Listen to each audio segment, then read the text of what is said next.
Bilang tugon sa pinaigting na kampanya ng PNP para sa Ligtas Summer Vacation 2025, naging matagumpay ang pagsasagawa ng rekorida ng Cebu City Police Unit sa kilalang pasyalan sa Sirao Pictorial Garden.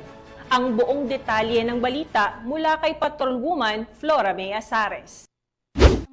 Bilang tugon sa pinaigting na kampanya ng Philippine National Police para sa Ligtas Sumvac 2025, nagsagawa ng rekorida ang mga miyembro ng Tourist Police Unit ng Cebu City sa kilalang pasyalan sa Sirao Pictorial Garden sa Barangay Sirao noong Abril 18 ng taong kasalukuyan.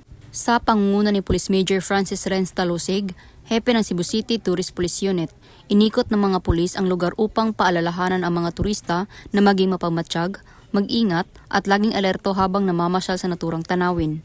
Bahagi ito ng mas pinaigting na crime prevention campaign na layong tiyakin ang kaligtasan ng bawat bakasyonista. Bukod sa mga paalala, isinagawa rin ang pamimigay ng impormasyon ukol sa mga contact hotlines at paalala sa mga dapat gawin sakaling may emergency. Ang hakbanging ito ay nagpapakita ng determinasyon ng Cebu City Tourist Police na mapanatili ang kaayusan sa mga pangunahing tourist spots sa lungsod ngayong panahon ng bakasyon. Nagpahayag naman ng pasasalamat ang ilang turista sa mga presensya ng kapulisan sa lugar. Anila ay mas kampante at ligtas ang kanilang pamamasyal dahil sa tulong at gabay ng mga otoridad.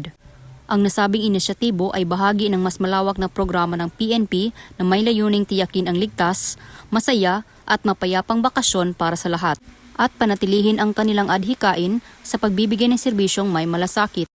Mula dito sa Central Visayas, ako ang inyong PNN correspondent, Patrolwoman Flora May Azares, alagad ng batas, tagataguyod ng Balitang Pulis.